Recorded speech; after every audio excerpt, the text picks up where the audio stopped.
ஒட்டுமொத்த தமிழ் திரையுலகமே பார்த்தீங்கன்னா, இப்ப கண்ணீர்ல முழுகியிருக்காங்க என்றே சொல்லலாங்க. ஸ்டாலின் உட்பட ரஜினிகாந்த், கமலஹாசன் எல்லாருமே வந்து பார்த்தீங்கன்னா, மருத்துவமனைக்கு வந்து பார்த்தீங்கன்னா விரைந்திருக்காங்க என்றே சொல்லலாம். அதாவது ஒரு மிகப்பெரிய பிரபல நடிகரை வந்து பார்த்தீங்கன்னா, மருத்துவ குழு என்ன சொல்லியிருக்காங்க அப்படின்னு பார்த்தீங்கன்னா, ஒரு மிகப்பெரிய கிரிட்டிக்கலான சிச்சுவேஷன் வந்து பார்த்தீங்கன்னா, இப்ப அடைஞ்சிட்டாங்க அப்படிங்கிற மாதிரி பார்த்தீங்கன்னா, சோசியல் மீடியா ஒரு சில விஷயங்கள வந்து பார்த்தீங்கன்னா, மருத்துவ குழு சொல்லியிருக்காங்க.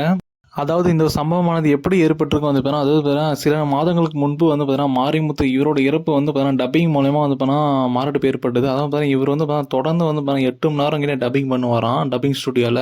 அதனால இவர் வந்து பார்த்தீங்கன்னா, திடீர்னு மாரடைப்பு ஏற்பட்டு இறந்துட்டாருங்க. இதே நிலைமை தான் பார்த்தீங்கன்னா, இப்போ ஒரு பிரபல காமெடி நடிகர் வந்து பார்த்தீங்கன்னா ஏற்பட்டுருங்க. அதாவது பார்த்தீங்கன்னா, இந்த காமெடி உலகத்துல பார்த்தீங்கன்னா, ஒரு மிகப்பெரிய சகாப்தம் என்று சொல்லலாம். அந்த அளவு வந்து அந்த காமெடி உலகத்தை தன் கைக்குள்ள வச்சிருந்தவர் தான் பார்த்தீங்கன்னா கவுண்டமணி.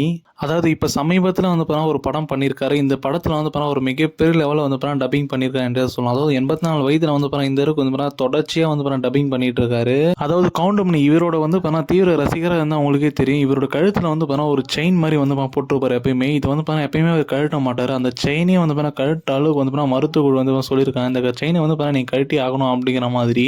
இப்படிப்பட்ட மனுஷன் எப்பயுமே இந்த செயினை கழட்ட மாட்டாரு. அப்போ அந்த அளவுக்கு வந்து பார்த்தீங்கன்னா, இவர் ரொம்ப பெரிய கிரிட்டிக்கலான சுச்சுவேஷன் வந்து பார்த்தீங்கன்னா ஏற்பட்டிருக்கோ அப்படிங்கிற மாதிரி வந்து பார்த்தீங்கன்னா, ரசிகர் மத்தியும் மட்டும் இல்லாமல் திரை உலகிலே வந்து ஒரு மிகப்பெரிய வந்து பார்த்தீங்கன்னா சோகத்தை ஏற்படுத்தியிருக்கு என்றே சொல்லலாம். இதற்கு காரணம் என்னன்னு பார்த்தீங்கன்னா, இந்த நக்கல் நயாண்டி அப்படிங்கிற படத்தில் வந்து பார்த்தீங்கன்னா, இதில் வந்து பார்த்தீங்கன்னா யோகி பாபு நடிச்சிருக்காரு.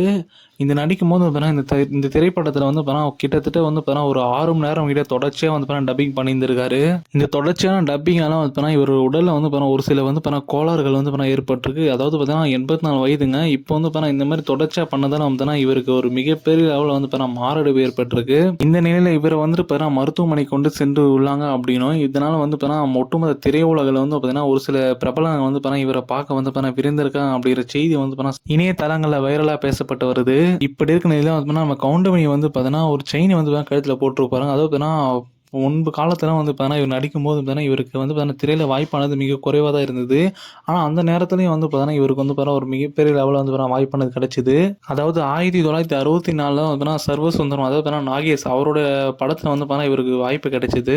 அதுலேயும் வந்து பார்த்தீங்கன்னா ஒரு சின்ன ஒரு ரோல் தான் பண்ணியிருப்பாரு. அப்படி இப்படியும் பார்த்தீங்கன்னா ஒரு மிகப்பெரிய லெவலில் எதிர்நீச்சல் போட்டு தான் வந்து பார்த்தீங்கன்னா ஒரு மிகப்பெரிய லெவலில் பார்த்தீங்கன்னா இப்போ ஒரு காமெடி உலகத்தையும் வந்து பார்த்தீங்கன்னா தனக்கு கைக்குள்ள வச்சிருக்காரு என்றே சொல்லலாம் கவுண்டமணி அவர்கள். அதாவது இவர் கூட நடிக்கக்கூடிய நடிகர் வந்து பார்த்தீங்கன்னா எவ்வளவு பேர் நடிகராக இருந்தாலும் சரி, அதாவது ரஜினிகாந்த் இருந்தாலும் சரி, கமலஹாசன் இருந்தாலும் சரி, இவரை வந்து பார்த்தீங்கன்னா வாடா போடா வந்து பார்த்தீங்கன்னா எல்லாரையும் கூப்பிட்டு அந்த அளவுக்கு தான் நடிப்பின் மூலமா வந்து பார்த்தீங்கன்னா நடிப்பாரு. ஆனால் வந்து பார்த்தீங்கன்னா மற்ற நடிகர் வந்து பார்த்தீங்கன்னா அந்த மாதிரி கூட மாட்டாங்க. ஆனால் இவருக்கு தான் வந்து பார்த்தீங்கன்னா அந்த அளவுக்கு கூடும் உரிமை வந்து பார்த்தீங்கன்னா எல்லா நடிகர் கொடுப்பாங்க.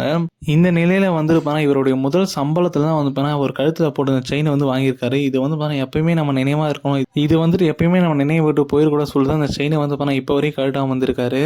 இப்படி இருக்கும் நிலையில தான் வந்து பார்த்தீங்கன்னா ரொம்ப கிரிட்டிக்கல் சுச்சுவேஷன் என்பது அந்த செயினை வந்து பார்த்தீங்கன்னா மருத்துவ குழு வந்து பார்த்தீங்கன்னா கழட்ட சொல்லியிருக்காங்க. இப்படிப்பட்ட திரை உலகில வந்து பார்த்தீங்கன்னா ஒரு மிகப்பெரிய காமெடி திரையுலகே வந்து பார்த்தீங்கன்னா கையில் வச்சிருந்தா கவுண்டமணி அவர்கள். இவர் மீண்டும் வந்து பார்த்தீங்கன்னா இதே காமெடி உலகத்தை வந்து பார்த்தீங்கன்னா திருப்பி ஆளணும் அப்படிங்கிற ஒரு நினைப்போட வந்து பார்த்தீங்கன்னா இந்த வீடியோ வந்து பார்த்தீங்கன்னா முடிச்சுக்கிறாங்க.